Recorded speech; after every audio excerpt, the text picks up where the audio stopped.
Today, we're diving into a really tough situation happening in Pakistan's breadbasket, the ongoing struggle of farmers in Punjab. Let's get right into what's going wrong. This isn't just some theoretical question. For millions of people, this is the reality they're facing every single day. And it's the big question we're going to unpack, because the answer affects every single one of us. All right, so to really get a handle on this, we've got to talk about something called the Great Farmer Squeeze. It's basically the core problem, the thing that's putting immense pressure on everyone at the heart of this crisis. Okay, this slide right here, it tells the whole story in a nutshell. On one side, you've got all the stuff you need to farm: diesel, fertilizer, quality seeds, you name it. And the costs are just skyrocketing. But on the other side, the prices they actually get for their crops, like wheat and cotton, well, they've pretty much flatlined, or they're completely unpredictable.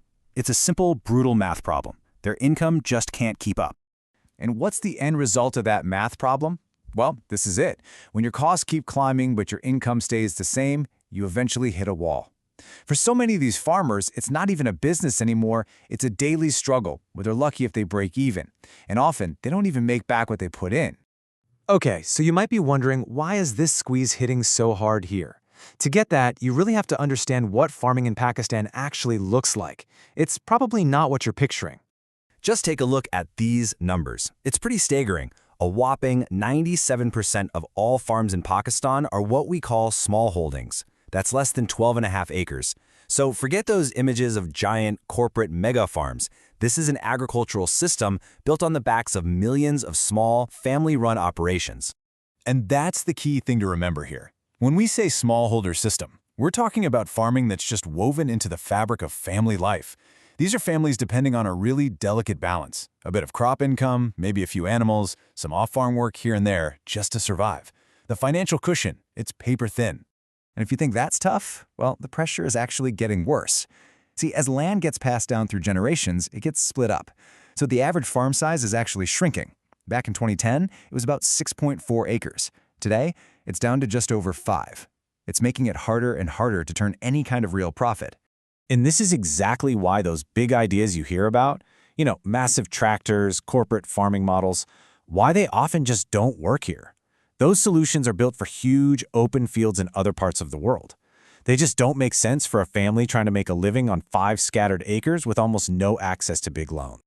All right, so we've got this system of small farms already under pressure. But now let's add another layer to this problem, because it turns out that specific government policies, and just frankly failures in governance, are making a tough situation even worse. Let's look at wheat in Punjab. It's a perfect case study. The cost to grow just 1 acre of wheat? Over 100,000 rupees. That's a huge investment for a small farmer. But the price they could get from the government or on the open market? It was all over the place, and often it wasn't enough to even cover that cost, let alone make a living. I mean, how can you win when you're losing before you've even planted the first seed? And it's not just about prices. The problems are everywhere. You've got trade policies that change overnight, creating total chaos in the market. You've got energy policies that make it more expensive just to pump water to your crops. The canals they rely on, they're often in bad shape because of underfunding. And even when there's help, like subsidies, well, guess who usually gets it? The bigger, more connected farmers. The little guys often get left. And right there in Punjab, on the ground, all these big policy problems get amplified. You have poor coordination between different government departments, weak rules, which means things like fake seeds or overpriced fertilizer can flood the market. And who takes the hit for that? The farmer, every single time. Okay, so we've got the squeeze, we understand the small farm system, and we've seen how bad policies make things worse. But now we get to the really big question. Why should you care? Why does this matter so much? The answer is, one farmer's problem has this massive, almost hidden ripple effect. Pay close attention to this, because this slide is one of the most important things you'll see today. Agriculture is about 1/4 of Pakistan's entire economy. It's GDP. That's big. But look at employment. It provides jobs for nearly 40% of the whole country. That's huge. This sector is a lifeline for livelihoods, way more than just its economic output. So let's zoom in and see what that actually means for just one of those small farms. First, you have the family itself. We're talking to 4, 5, maybe 7 family members who are all working that land, often without a formal paycheck. But that's not all. Come planting season, or harvest time, that same farmer needs extra hands. So they'll hire another 3 to 8 people from the local village, providing essential income for families who don't own any land themselves.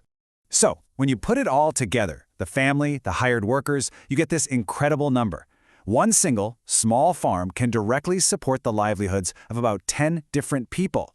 10 people! And that's the takeaway. The distress of one farmer isn't just one person's problem, it pulls the rug out from under so many other people. So when you have thousands of farmers facing losses at the same time, the result is a tidal wave of rural unemployment, migration to cities, and a huge spike in poverty. It's a chain reaction. So wow, after all that, you've got to ask, is there any hope? Is there a way out of this mess? Well, the answer might be in a total shift in thinking, moving away from just farming harder to farming smarter. It's a concept called agri-smart thinking, and really all it means is treating your farm like a business, a high-risk business.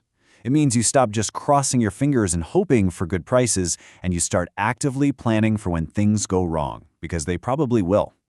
And this isn't just some abstract idea. It leads to real practical steps. First, you've got to calculate your risk. Know your numbers inside and out before you even think about planting. Second, have a plan B. What are you going to do if you can't sell your crop? Can you store it? Process it? Third, team up. Work with your neighbors to add value.